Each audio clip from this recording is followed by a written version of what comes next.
فرمایا جب بھی کوئی قوم زکوٰۃ نہیں دے گی اللہ تبارک و تعالیٰ بارشوں کو روک لیتا ہے۔ لولا البہائم لم یمطروا، اگر انسان کے علاوہ باقی جاندار رب سے نہ مانگیں تو ان کو ایک قطرہ بارش کا نہ ملے۔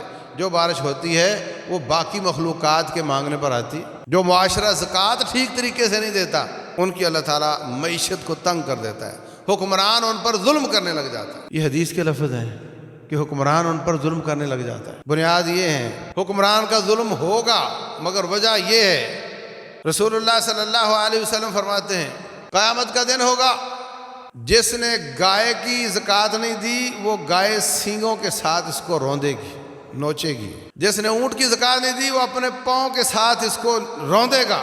فرمایا اس وقت کہے گا اغثنی یا رسول اللہ، اے اللہ کے رسول میں مارا جا رہا ہوں، میری مدد فرمائیں، میں کوئی مدد نہیں کروں گا۔ اور جس نے پائی پیسے میں زکوٰۃ نہیں دی فرمایا اللہ تعالیٰ جہنم کے ساتھ اس پیسے کو گرم کر کے اس کے جسم پر لگائے گا۔ ہماری عادت کیا ہے، او جی مانگنے والے آتے ہیں دکان پر تو میں ان کو دے دیتا ہوں تو زکوٰۃ نکل گئی، بات ختم ہوئی۔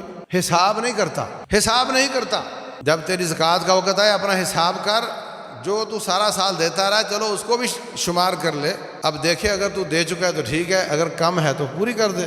یہ کب پتہ چلے گا؟ جب حساب کرے گا۔ بس خود ہی گمان کر لیتا ہے کہ چونکہ میں دیتا رہا ہوں اس لیے پوری ہو گئی ہوگی، یہ اپنی زکوٰۃ کھا رہا ہے۔ غیر سے زکوٰۃ اس کو دینا، اس سیٹھ کو میں کہوں میری زکوٰۃ لے لو تو یہ ناراض ہو جائے، اپنی کھا رہا ہے۔ اور اس کا نتیجہ کیا فرمایا؟ حکمرانوں کا ظلم اور بارشیں رک جاتی ہیں۔